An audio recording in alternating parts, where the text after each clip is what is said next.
अस्सलामुअलैकुम। अच्छा, आज का जो टॉपिक डिस्कस करेंगे वो है ग्लाइकोजीनोलाइसिस।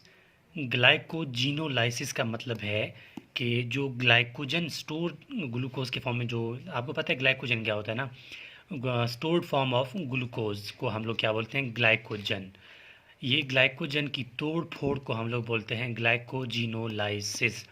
ये ग्लाइकोजन जो है, पहले जो हम खाना खाते हैं ग्लूकोज के उसमें आ जाता है ना, वो मसल और लिवर में जाकर स्टोर्ड होता है ग्लाइकोजन की फॉर्म में।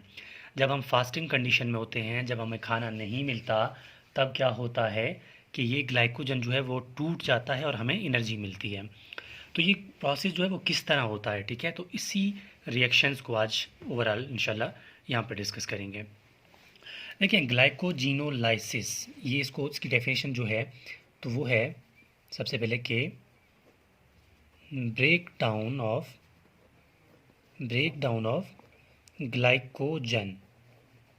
लाजमी बात है, ग्लाइकोजीनोलाइसिस का मतलब है ब्रेक डाउन ऑफ ग्लाइकोजन, मतलब ग्लाइकोजन की तोड़ फोड़। ठीक है, ये ग्लाइकोजन की तोड़ फोड़ कहाँ होती है? लिवर प्लस मसल्स में।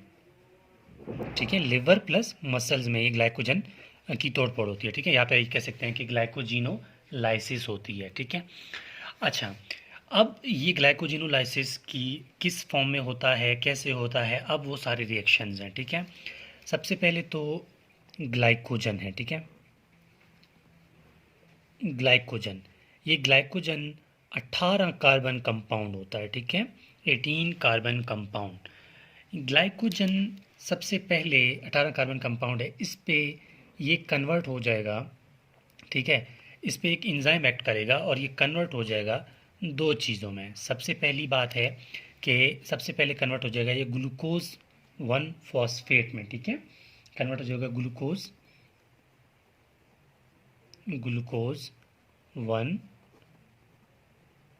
फॉस्फेट, और सेकेंडली ये कन्वर्ट हो जाएगा किस में?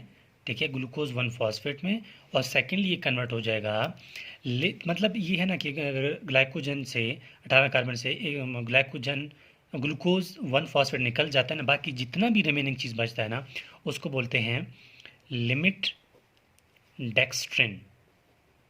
Limit dextrin. अब यहाँ पर कौन से एंजाइम ने काम किया है? ठीक है, तो यहाँ पर जो एंजाइम था उसका नाम है ग्लाइकोजन फास्फोराइलेज।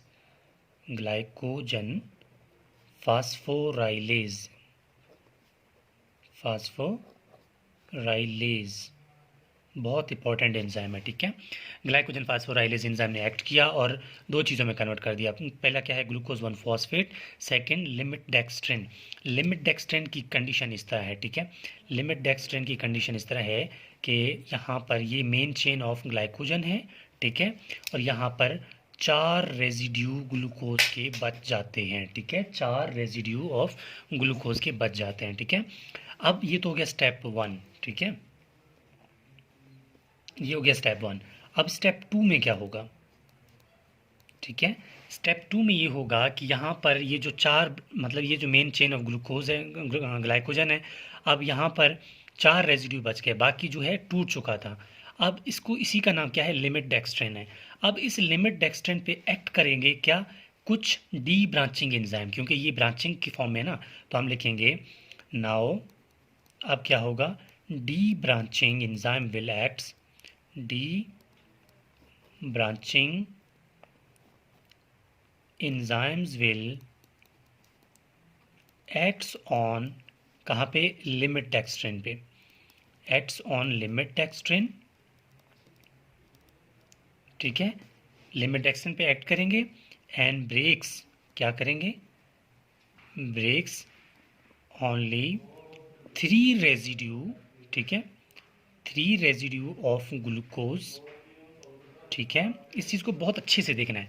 क्या करते हैं? Only 3 residue of glucose and add them, उसको तोड़ने के बाद कहाँ ऐड करता है? ऐड देम इनटू, ठीक है, मेन चेन ऑफ ग्लाइकोजन। मतलब ये है कि डी ब्रांचिंग एंजाइम कुछ आएंगे, वो यहाँ से 3 रेजिड्यू को ब्रेक करेगा। ठीक है, 3 रेजिड्यू को यहाँ से निकाल देगा और इनको यहीं पर इसके साथ लगा लेगा। ठीक है, अब कंडीशन कुछ इस तरह होगी कि ये हमारे पास वही लिमिट एक्सटेंड आता है। ठीक है, लिमिट एक्सटेंड से पहले यहाँ पर 4 रेजिड्यू थे, अब 1 रेजिड्यू बच जाएगा, बाकी 3 रेजिड्यू जो है वो इसके साथ मेन चेन में आकर जुड़ जाएंगे। ठीक है, ये है स्टेप 2।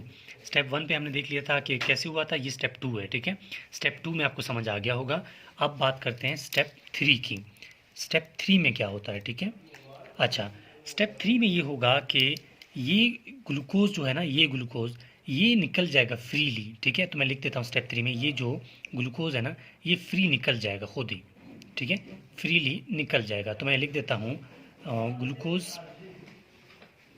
ठीक है, ग्लूकोज जो है वो फ्रीली निकल जाएगा, फ्रीली। ठीक है, ग्लूकोज जो है फ्रीली निकल जाएगा। आपने ये याद रखना कि ये ग्लूकोज जो है ये फ्रीली निकल जाएगा, और बचता क्या है? वही एक चीज़ चेन बचता है। अब जो ये चेन बचा ना, अब ग्लूकोज कुछ नहीं है। ठीक है, वो एक जो है फ्रीली निकल गया था खुद, अब ये चेन बचा है। अब इस चेन पे एक और एंजाइम एक्ट करेगा। कौन सी एंजाइम? वही फास्फोराइलेज। ठीक है, फिर वही फास्फोराइलेज इस पे एक्ट करेगा, फास्फोराइलेज। वही फास्फोराइलेज इस पे एक्ट करेगा और इसको कन्वर्ट कर देगा ग्लूकोज 1 फॉस्फेट में। ठीक है, किसमें? ग्लूकोज 1 फॉस्फेट में। ठीक हो गया, ये ग्लूकोज 1 फॉस्फेट में एक्ट हो गया। अब ग्लूकोज 1 फॉस्फेट के बाद यहाँ पर एक और एंजाइम आएगा और इसको कन्वर्ट कर देगा ग्लूकोज 6 फॉस्फेट में। ठीक है, ग्लूकोज 6 फॉस्फेट में। अब यहाँ पर जो एंजाइम काम कर रहा है वो है फास्फोग्लूकोम्यूटेज। ठीक है, फास्फोग्लूकोम्यूटेज। ठीक है, फास्फोग्लूकोम्यूटेज एंजाइम यहाँ पर एक्ट करेगा और इसको कन्वर्ट कर देगा ग्लूकोज 1 फॉस्फेट से ग्लूकोज 6 फॉस्फेट में। अब ग्लूकोज 6 फॉस्फेट जो है ये कन्वर्ट हो जाएगा ग्लूकोज में। ठीक है, ग्लूकोज में, और यहाँ पर जो एंजाइम काम कर रहा है वो है ग्लूकोज 6 फॉस्फेटेज। ठीक है, ग्लूकोज 6, ये फास्फेट है ना, तो एंजाइम का नाम होगा फॉस्फेटेज, फास्फेटेज। ठीक है, और फाइनली क्या बचा? ग्लूकोज। और ग्लाइकोजन क्या होता है? Stored form of glucose. Glucose जब सारे मिल जाते हैं तो ग्लाइकोजन बनता है। ठीक है, और हमारा काम भी यही था, ग्लाइकोजिनोलाइसिस। तो लास्ट में क्या बचा? ग्लूकोज। फिर इसको एक रिव्यू में देख लेते हैं कि किस तरह हुआ था। सबसे पहले ग्लाइकोजन है 18 कार्बन कंपाउंड, ये टूट गया था दो चीज़ों में। किसमें? ग्लाइकोजन ग्लूकोज 1 फॉस्फेट में और लिमिट डेक्स्ट्रिन में। कौन से एंजाइम की मौजूदगी में? ग्लाइकोजन फास्फोराइलेज की मौजूदगी में। अब लिमिट डेक्स्ट्रिन है वो क्या है कि हमने कहा मेन चेन ऑफ ग्लाइकोजन है और 4 जो है वो ग्लूकोज रेसिड्यू बच जाते हैं। स्टेप 2 में क्या होता है? कुछ डी ब्रांचिंग एंजाइम आते हैं, वो यहाँ से 3 रेसिड्यू को निकाल देते हैं और इन तीनों को मेन चेन के साथ ऐड कर लेते हैं, जबकि एक ग्लूकोज बच जाता है। स्टेप 3 में जो ग्लूकोज फ्रीली बच जाता है, ग्लूकोज जो बचा है वो फ्री ग्लूकोज मूव करेगा। ठीक है, ग्लूकोज क्या है? फ्रीली मूव करेगा, यानी निकल जाएगा। निकल गया, पीछे क्या बचा? ये कंडीशन बची, क्योंकि ये लिमिट एक्सटेंड था पहले। ठीक है, अब भी इसके साथ क्या जुड़ा गया है? 3 रेसिड्यू ऑफ ग्लूकोज के। अब क्या होगा कि फास्फोराइलेज दोबारा इस पर एक्ट करेगा और ग्लूकोज 1 फॉस्फेट में कन्वर्ट कर देगा। अब ग्लूकोज 1 फॉस्फेट पे एक और एंजाइम एक्ट करेगा, फास्फोग्लूकोम्यूटेज, और इसको ग्लूकोज 6 फॉस्फेट में कन्वर्ट कर देगा। अब ग्लूकोज 6 फॉस्फेट जो है ये कन्वर्ट हो जाएगा फाइनली ग्लूकोज में in the presence of enzyme glucose 6 phosphatase. तो ये था होल अबाउट किसके बारे में? ग्लाइकोजिनोलाइसिस के बारे में। और ये है मेरा व्हाट्सएप कॉन्टैक्ट। किसी भी स्टूडेंट्स को अगर बायोकेमिस्ट्री, एनाटॉमी, फिजियोलॉजी में किसी भी टॉपिक में मसला आ रहा है तो मुझसे शेयर कर सकता है। तो अगर हमसे मुझसे वो टॉपिक बना तो वो ज़रूर अपलोड हो जाएगा। तो मतलब ये है डिस्क्रिप्शन के ग्लाइकोजिनोलाइसिस क्या होता है और कौन कौन से इसके स्टेप्स हैं। तो उम्मीद है कि आपको टॉपिक समझ आ गई होगी। तो कमेंट बॉक्स में हमें कमेंट करके लाजिम बता दें कि आपको टॉपिक जो है वो कैसा लगा, और ताकि मज़ीद हमें आपके तरफ से फीडबैक मिले और मज़ीद इस पर काम हो सके। Thank you.